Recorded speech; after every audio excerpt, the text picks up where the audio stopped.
Hello नमस्कार दोस्तों। आज हम लोग यूटेरिया का मद निषेध वाला और निरक्षर जो 12 जुलाई को एग्ज़ाम होने वाला है उसका हम पहला सेट देखेंगे। चलिए, पहला क्वेश्चन है, आप लोग भी साथ साथ आंसर देते रहिएगा। चलिए बताइए। देखिए पहला क्वेश्चन है, कथन और कारक वाला है।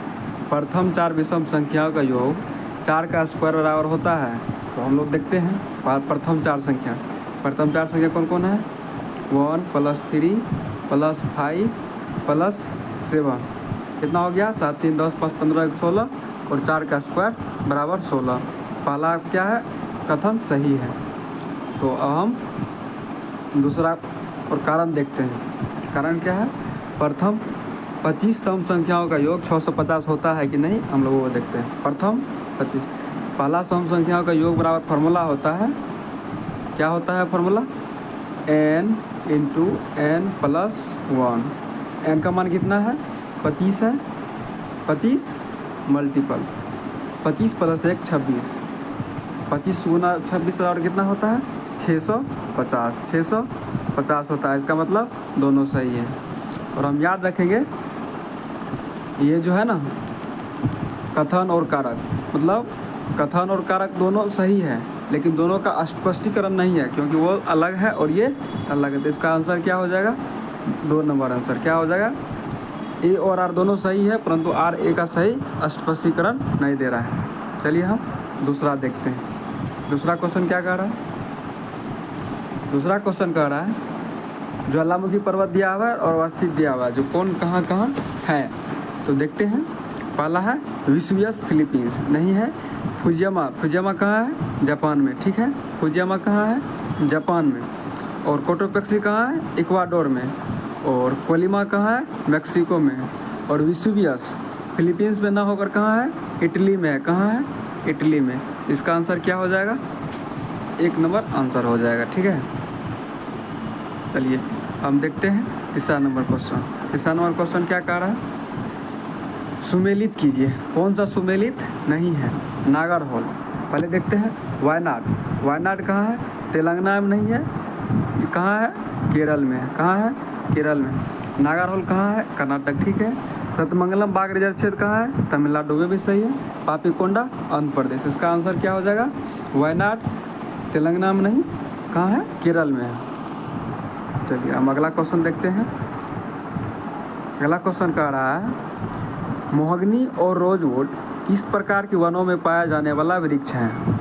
मोहगनी और रोजवुड उष्णकटिबंधीय सदाबहार वन, जहाँ पर बारिश औसतन 200 से 250 सेंटीमीटर बारिश से अधिक होता है, वहाँ उष्णकटिबंधीय सदाबहार वन पाया जाता है। और मोहगनी और रोजवुड उसी जंगल में पाया जाता है।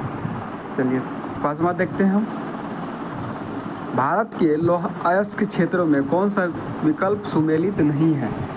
चलिए देखते हैं। तो इसमें हम पहला क्वेश्चन देंगे ओडिडोंगरा। ओडिडोंगरा कहाँ है, कर्नाटक में, ये सुमेलित है। फिर है नोआडोमे। नोआडोमे कहाँ है, अच्छा इसमें पूछा है सुमेलित, सही सुमेलित है। ये ओरा डोंगरी कर्नाटक में, ये सही नहीं है। फिर देखते हैं गोलाडेला छत्तीसगढ़, ये सुमेलित है, ठीक है। गोलाडेला छत्तीसगढ़ में ये सही है।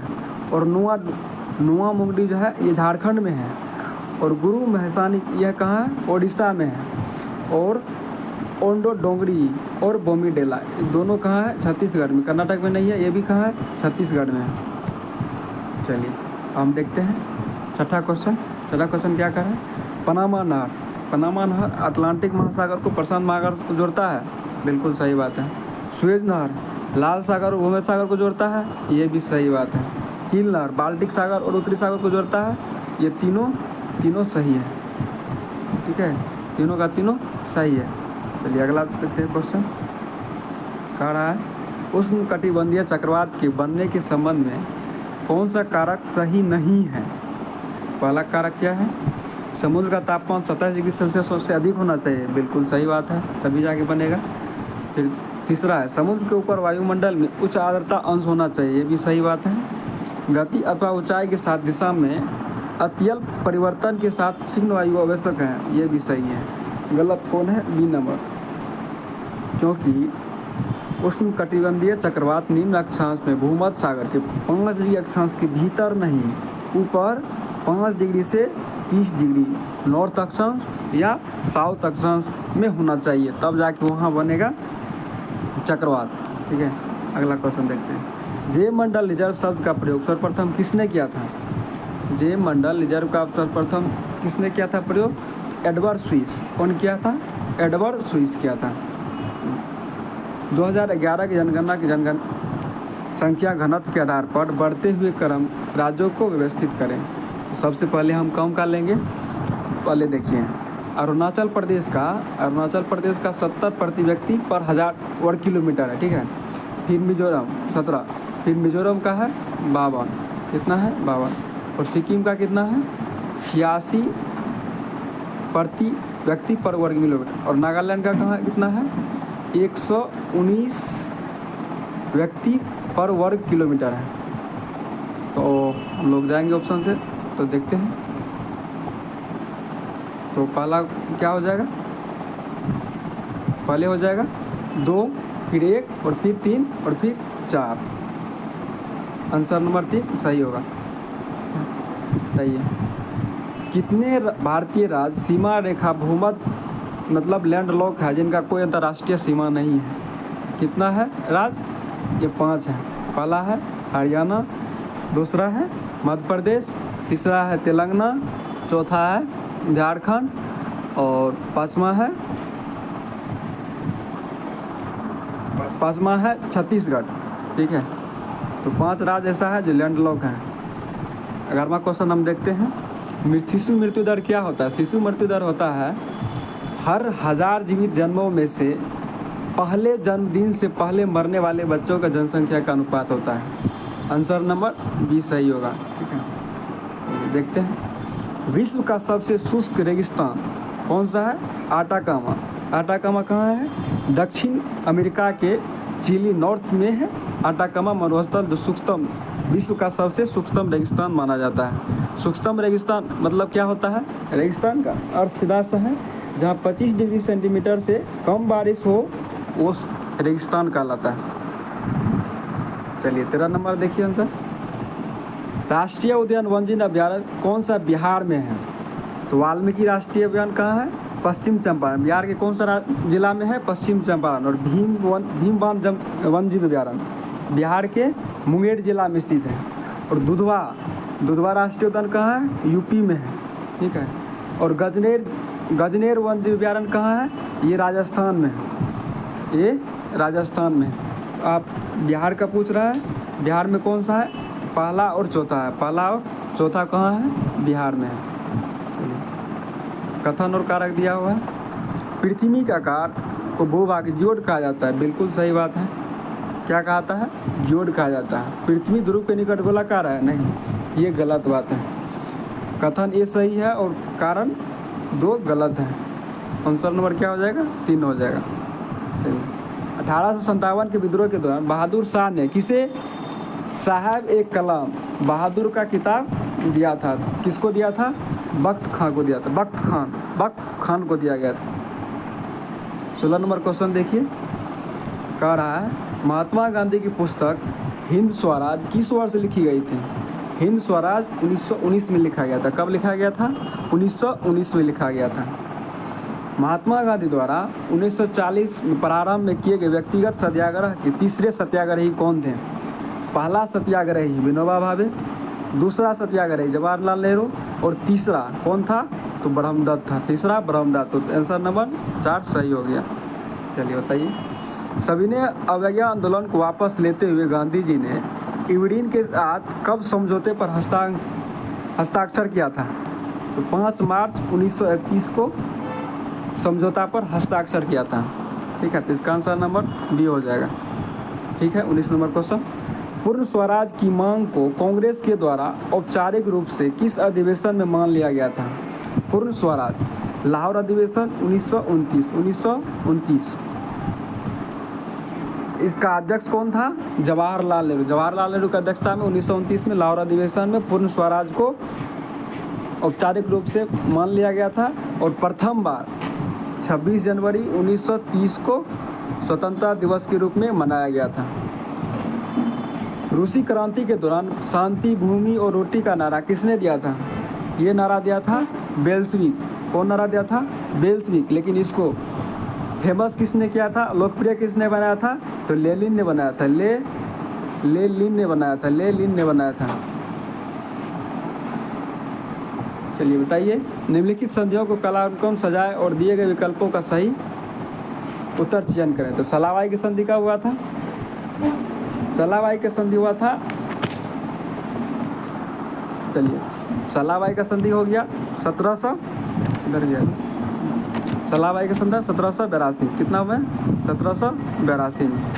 और श्रीरंगपट्टनम की संधि कब हुआ था? 1792 में। कब हुआ था? 1792 में। और बेसिन की संधि कब हुआ था? 1802 ईस्वी। 1802 ईस्वी में। और अमृतसर की संधि कब हुआ था?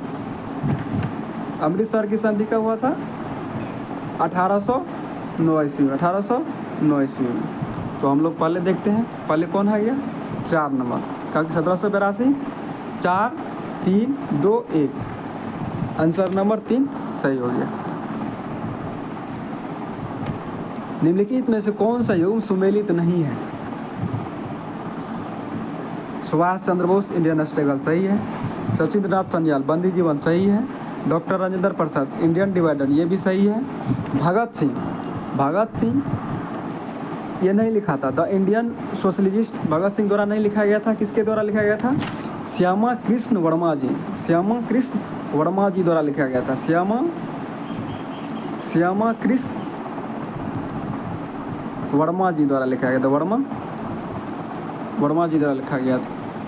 चलिए अगला क्वेश्चन देखते हैं। कौन सा प्राचीन भारत में बौद्ध शिक्षा का प्रसिद्ध केंद्र नहीं था? वल्लभी था, नालंदा था, विक्रमशिला था और नागपुर नहीं था। तो इसका आंसर क्या हो जाएगा? इसमें पूछ रहा है नहीं, नागपुर आंसर हो जाएगा। अशोक स्तंभ में कौन सा लिपि लिखा गया था? तो ब्राह्मी और खरोष्टी लिपि था, मतलब इसके स्तंभ में मिला है। तो इसका आंसर क्या हो जाएगा? ब्राह्मी लिपि। चलिए हम अगला क्वेश्चन देखते हैं, कथन और कारक वाला है। भारत शासन अधिनियम 1909 जिसे मार्ले मिंटो सुधार कहा गया 1892 के भारत परिषद अधिनियम के बाद की प्रगति का संकेत था। कारण देखते हैं। 1909 के अधिनियम ने देश में विधायी संस्थाओं की शक्ति बढ़ाने के लिए भारतीय मांग को पूर्ण किया था। तो बिल्कुल दोनों बात सही है। आर ये दोनों सही है और आर ए का सही स्पष्टीकरण है। अष्टप्रधान किसने किया था? अष्टप्रधान शिवाजी। अष्टप्रधान का प्रमुख कौन होता था? पेशवा होता था। मगध महाजनपद के बारे में असत कथन को पहचाना। चलिए देखते हैं। मगध का विस्तार मुख्यतः पटना से गया क्षेत्र में हुआ था। बिल्कुल सही बात है। मगध की प्रारंभिक राजधानी गिरिराज था। बिल्कुल सही बात है। मगध की स्थापना बृहत ने की थी। ये भी सही बात है।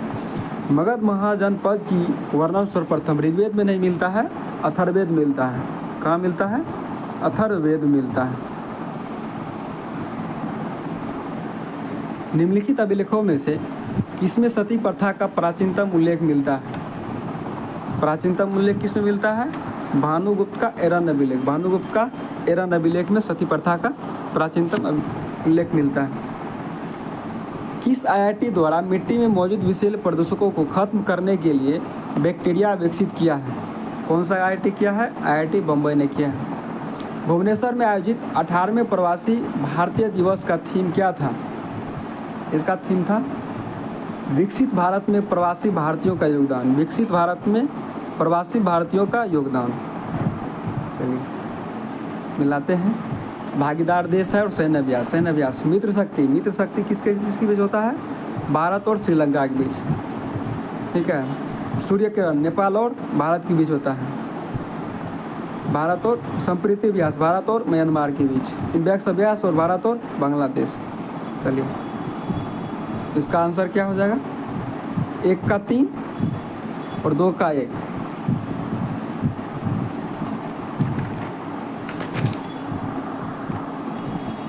इसका आंसर चल जाएगा 2 नंबर। किधर है? 2 नंबर। ठीक है। कह रहा है 32 का। ICC अंडर 19 महिला T20 विश्व कप 2025 का आयोजन किस देश में किया गया? ये मलेशिया देश में किया गया था। सी बॉक्स पोर्टल के संदर्भ में कौन सा कथन गलत है? यह महिलाओं बाल विकास मंत्रालय का एक पहल है, बिल्कुल सही है। कार्यस्थल पर महिलाओं के यौन उत्पीड़न की रोकथाम संबंधी अधिनियम के विभिन्न प्रावधानों को बेहतर कार्यान्वयन में मदद करने के लिए डिजाइन की ऑनलाइन प्रणाली है, बिल्कुल सही है। और ये यौन उत्पीड़न से संबंधित निगरानी मदद करती है, ये भी सही है। ऑप्शन नंबर ए गलत है। यहाँ 100 दिन नहीं, 90 दिन के अंदर यानी 3 महीना के अंदर निर्धारित होना चाहिए, ठीक है। 25वां फीफा विश्व कप 2034 का मेजबानी किस देश को सौंपी गई है? सऊदी अरब को सौंपा गया है। हाल ही जारी विश्व जलवायु परिवर्तन प्रदर्शन सूचकांक 2025 में भारत कौन सा स्थान है? तो 10वां स्थान है। टाइम्स हायर एजुकेशन में 2026 के वर्ल्ड यूनिवर्सिटी रैंकिंग में शीर्ष 200 विश्वविद्यालयों में भारत के कितने विश्वविद्यालय शामिल हैं? बताइए, कितना विश्वविद्यालय शामिल है? एक भी शामिल नहीं है, 0 शामिल है। बताइए, यूके के चागोसी द्वीप समूह की संप्रभुता किस देश को हस्तांतरित करने के लिए ऐतिहासिक समझौता की घोषणा किया गया है? तो ये चागोस द्वीप किसका है? मॉरिशस का। बताइए, हाल ही में तटरक्षक बल में शामिल आदम श्रेणी का दूसरा गश्ती पोत का नाम क्या है? यह है IECGS अक्षर। हाल ही में केंद्रीय मंत्रिमंडल ने भारत में शास्त्रीय भाषा के रूप में कितनी भाषाओं को मंजूरी दिया है? कितनी भाषाओं को मंजूरी दिया है? 5। कुल मिलाकर कितना हो गया है? अब 11 हो गया है। शास्त्रीय भाषा कितना हो गया? 11। चलिए अगला क्वेश्चन देखते हैं। केंद्रीय बजट 2026-27 को 3 फरवरी 2026 को पेश किया गया, जिसका आकार कितना है? 40 का आंसर क्या हो जाएगा? सी, ठीक है।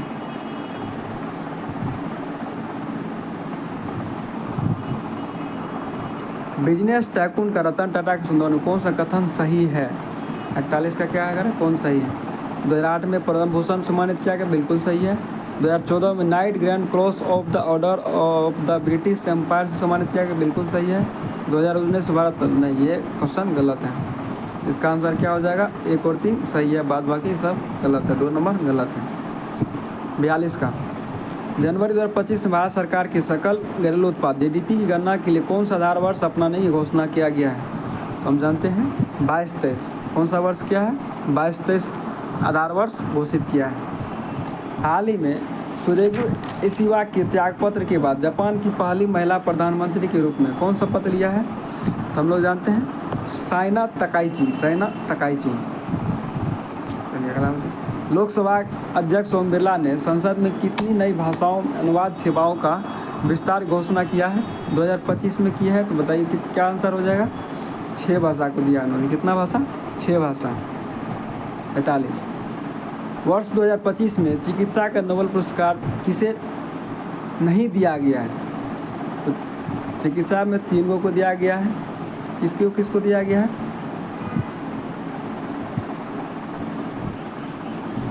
मेरी इब्रुको को, फ्रेंड रेमिसले को दिया है, सिमोन सकागुची को दिया गया है और किताबाका को नहीं दिया गया है, और बाकी 3 को दिया गया है। फाइंडिंग माई वे नामक पुस्तक के लेखक कौन है? फाइंडिंग माई वे मलाला यूसुफजई। किसका है वो? मलाला यूसुफजई का है, फाइंडिंग माई वे। सही है। 47 क्वेश्चन, भारतीय शासन अधिनियम 1919 के अंतर्गत केंद्रीय विधानमंडल की संरचना में किस प्रकार का परिवर्तन किया गया है? 1919 में एक संवैधानात्मक से द्विसंवैधानिक विधानमंडल का सृजन किया गया था। कथन और कारक है। भारत की न्यायपालिका दुनिया की सबसे अधिक प्रभावशाली न्यायपालिकाओं में से एक है। कारण देखते हैं। विधायिका का कोई कानून या कार्यपालिका की कोई कार्यवाही संविधान के खिलाफ हो तो न्यायपालिका केंद्र और राज्य के स्तर पर ऐसे कानून या कार्यवाही को अमान्य घोषित कर सकता है। 43 का क्या हो जाएगा? बिल्कुल दोनों सही है। M और R दोनों सही है और M को पुष्टि करता है। मौलिक अधिकारों के 2 वर्ग हैं। कुछ अधिकार केवल भारतीय नागरिकों को प्राप्त है, जबकि कुछ अधिकार भारतीय तथा विदेशी नागरिक दोनों को प्राप्त है। कौन सा अधिकार पत्र भारतीय नागरिक को प्राप्त है? 39 का क्या हो जाएगा? आर्टिकल 15। आर्टिकल 15। चलिए लास्ट क्वेश्चन देखते हैं हम आज का। निम्नलिखित में से कौन सा भारतीय संविधान मौलिक कर्तव्य है? मौलिक कर्तव्य में कौन सा है? हमारी मिलीजुली संस्कृति की समृद्धि विरासत को संरक्षित करना, ये है मौलिक कर्तव्य में। ठीक है। छुआछूत परंपरा, ये तो मौलिक अधिकार में दिया है। न्यायपालिका से कार्यपालिका पृथकीकरण 50-51 में है। कमजोर वर्गों को शिक्षित आर्थिक शिक्षा को बढ़ावा देना, ये भी मौलिक अधिकार में है। ठीक है। चलिए आज के लिए इतना ही, मिलते हैं अगले वीडियो में। धन्यवाद।